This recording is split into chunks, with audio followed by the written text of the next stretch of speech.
for me, we've got to go back to what the definition of breathwork is.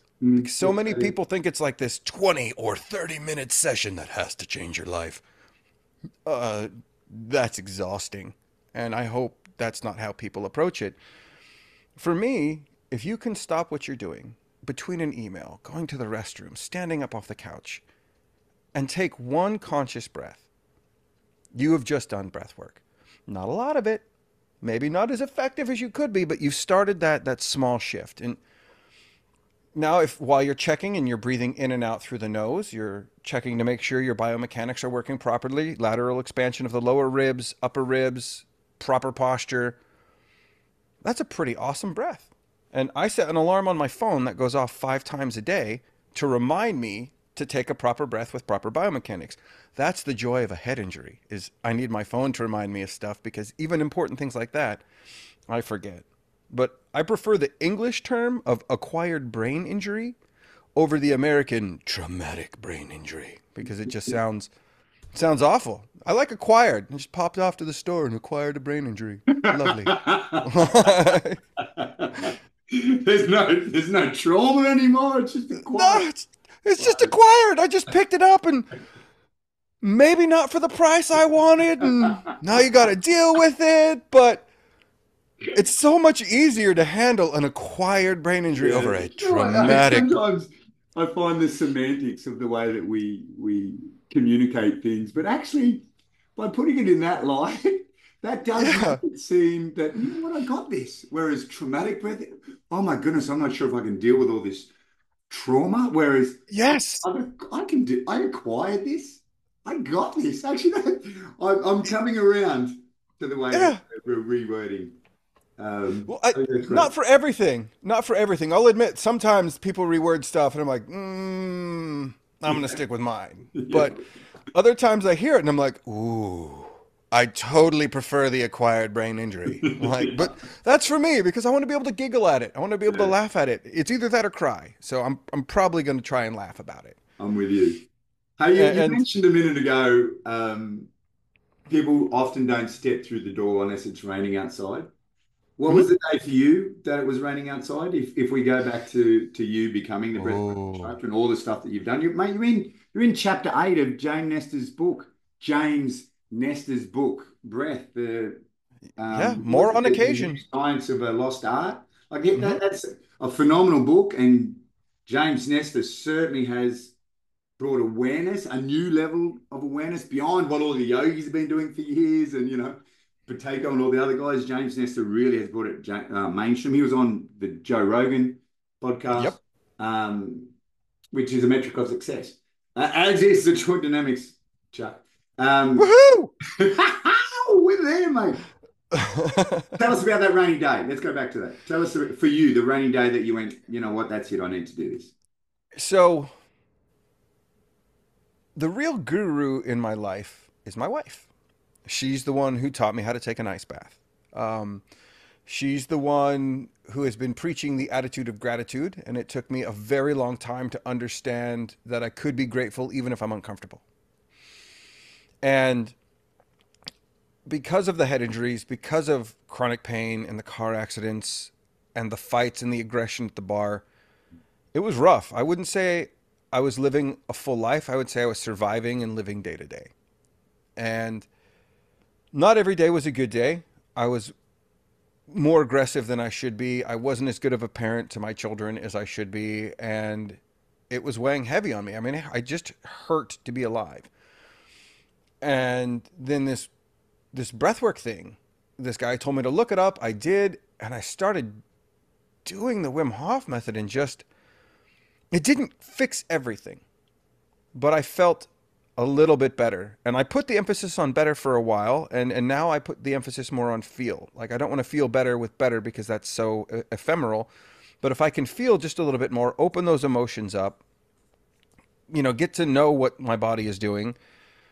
I start doing that. I take ice baths for the first part because that's part of the method. I'm clenching my fists, I'm gritting my teeth, and I'm already training to be an instructor at this point. And my wife says, "Can I take an ice bath?"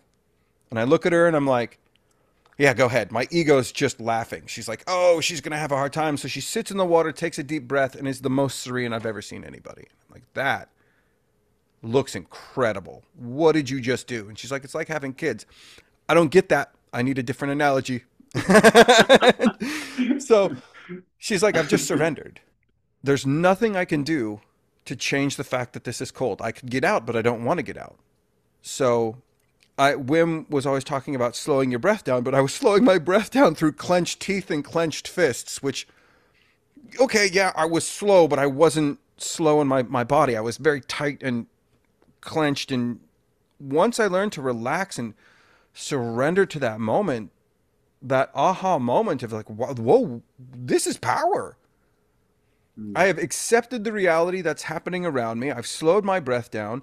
And beyond all of the physical benefits of the ice bath, and there are multitudinous benefits to take an ice bath, the mental game of stepping into something difficult every day, slowing my breath down and accepting that this is happening, has given me the power to take figurative ice baths all throughout my day. Whether it's someone paying in change at the store. Oh, that irritates me. But now okay, that's a figurative ice bath. Someone cuts me off in traffic. Other things happen. I have 3 children, so I do my best to and it, I'm not going to lie and be like, because I'm a breathwork instructor, I've never argued with my wife since then, and my kids cannot piss me off. That's a total fib. I just have about a quarter second more extra cushion, and that's huge that I'm going for.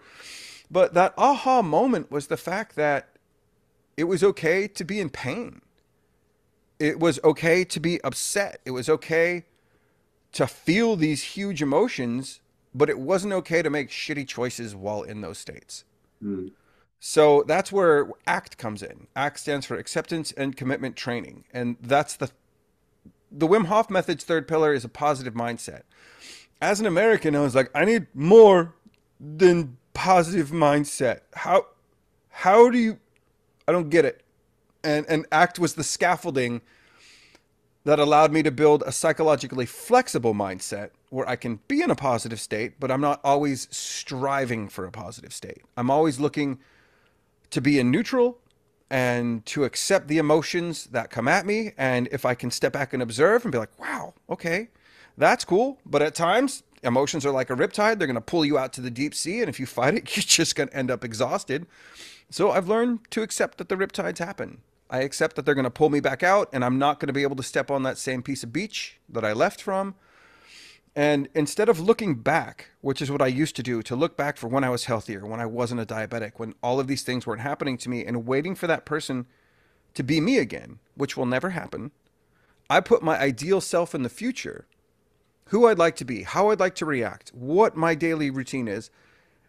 And every day I try and take one step closer to meeting that ideal self. So now instead of having an anchor pulling me back, where fuck, I used to be all these things, now I have a motivational tool I can move towards that, like, okay, and now I can kind of coach myself. Like, how would you shit?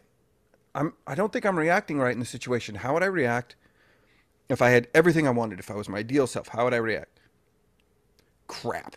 And then you can shift your behavior. But that aha moment happened when I learned to stop looking back and tried to drag that stuff with me, and I just threw it all in the future and decided to go and meet it there. And that's where breathwork is such a beautiful key, is it brings you in that present moment. You and I can have the same conversation every morning. Good morning, Andrew. Good morning, Chuck. How are you? I'm fine. We have whiskey the night before, and it's good morning, Chuck. Good morning, Andrew. How are you? I'm fine. Great night's sleep. Good morning. Same words, completely different context, completely different meaning. And that's why I love breathwork, is every morning I get to have that conversation with myself and see where I'm at. And if there's a day where I can hit that 4-minute breath hold and I can sit in the ice and find that calm right away, this is a good day to have those heavy conversations. But if my breath holds 20 seconds, I can't find that calm place in the ice, probably not a good day to talk about deep stuff. I don't have the bandwidth right now. And it gives me that awareness to let me know how big my bandwidth is. And that's why I love what I do, is it's given me the power to step through the doors and improve my own bandwidth.